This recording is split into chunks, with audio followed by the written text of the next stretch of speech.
Hey up, how you doing? Want to record another part of the Ethel challenge today. Just coming down off of another Ethel that I've just succeeded in. A few of you might recognise where I am. I think probably one of the less popular ones, this one. To kick this one off, I want to just give a few special mentions to a few of like the Ethel crew that I talk with on a regularish basis. Nice supportive group for each other. Passed about advice, shared ideas and routes and things like that. Want to start off with Craig Smith and his young lad. I either can't remember or don't know his lad's name, but he's a young kid and he seems to be dragging his dad through Ethel'rs. Good on you, Craig and young one. Keep going, lads. I think you're fantastic.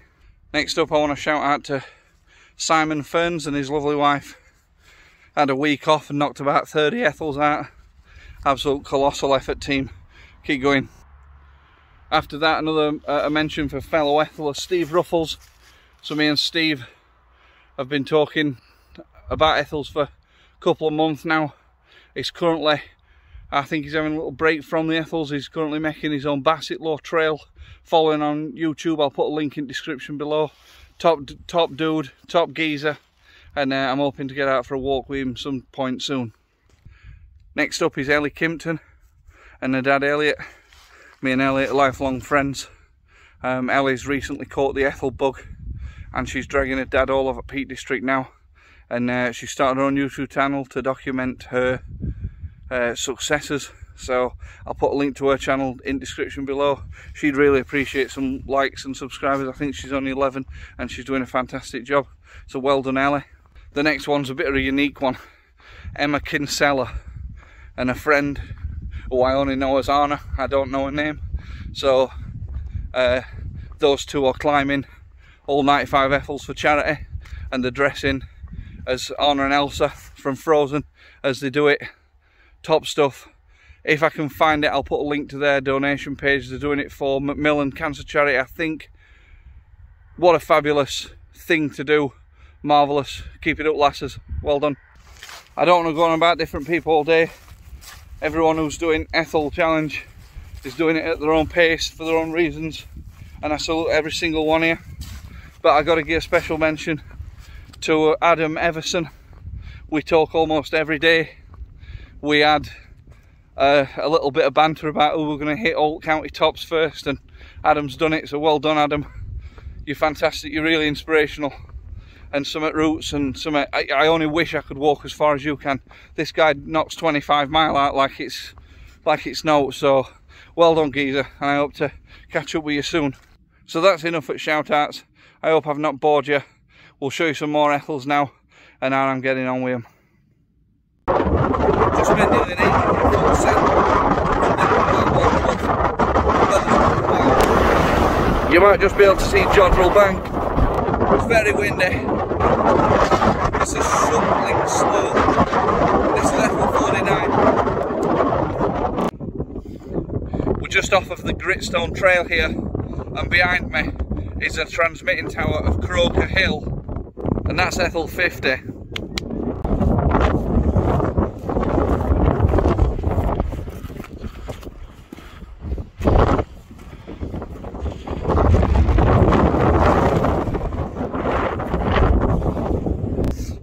Scout plateau this morning, just wild camped just here.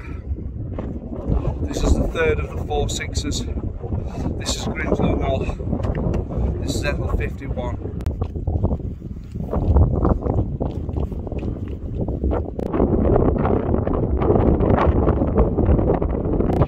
Prominence of 132 metre, this drops off being a Maryland by just 18 metre.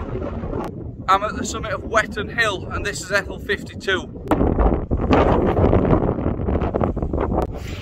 We're at the third Ethel on Stanage now.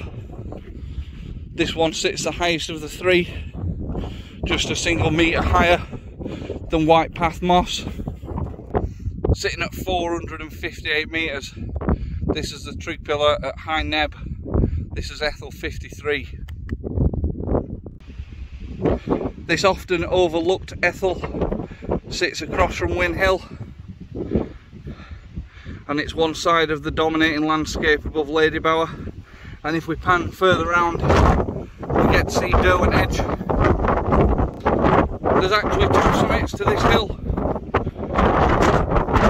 The one I'm stood on top of is listed as the actual summit in the Ethel Challenge. However, the one that we're looking at just now across the way is actually around 6 metres higher. We are, however, exactly where the Ethel app tells us that we should be. We're at the summit of Crook Hill. This is Ethel 54.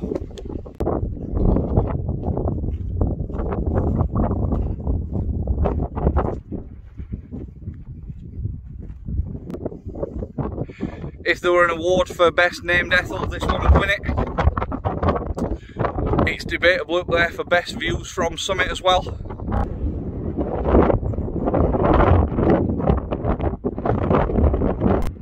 We're at the summit of Gunmore. This is Ethel 55 Gun. Here we are at probably the most pointless Ethel of the lot.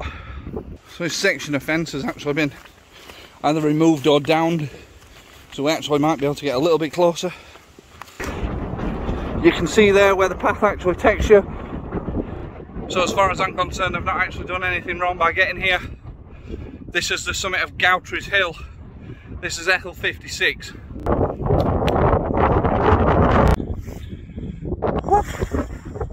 What a climb. Around 600 feet of ascent right there. We're on Kinder's western edge. As you see, Kinder Plateau behind me. Charge of rock. Ran to Kinder Downfall. Kinder Low, a bit further round. If we look this side, that's over towards Manchester. I've just put it in shade to try and show it off. We've got this hill indicator at the top here. Shows us some of the points. If we look, here we are at Lantern Pike, and this is Ethel 57.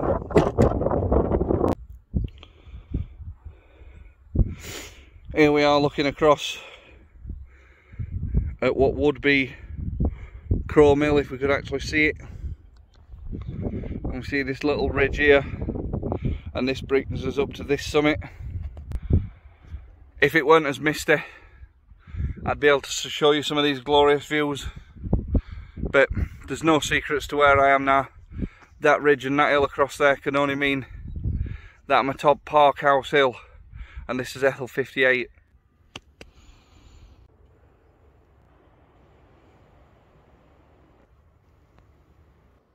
I've never seen a place with as much fungus and mushrooms as where I am now.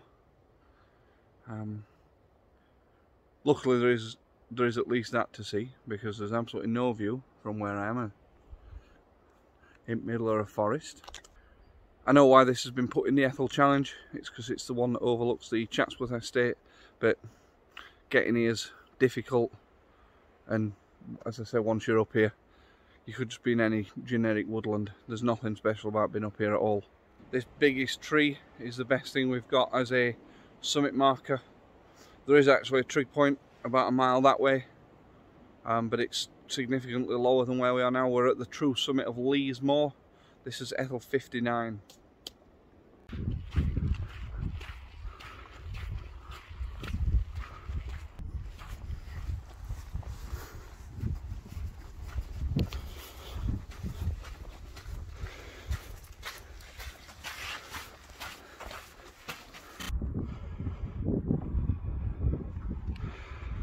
Not the best of views today. So the crazy rock formations that I've shown you on the way up here belong to none other than Ramshaw Rocks, and this is Ethel 60. There's a nice little feature at top here. Let's have a look when we get up there.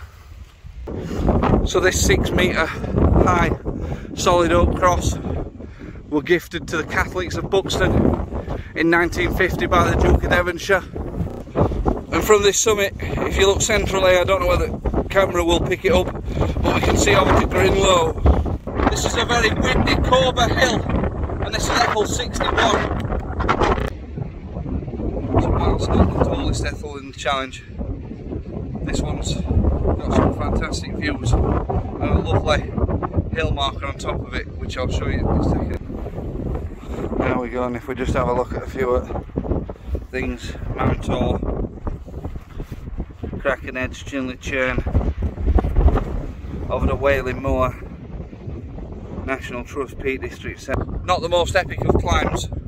You can park about 50 metres off the summit, and it's a very gentle climb up here, but it's still a good one. This is Pike, and this is Ethel'rs 62.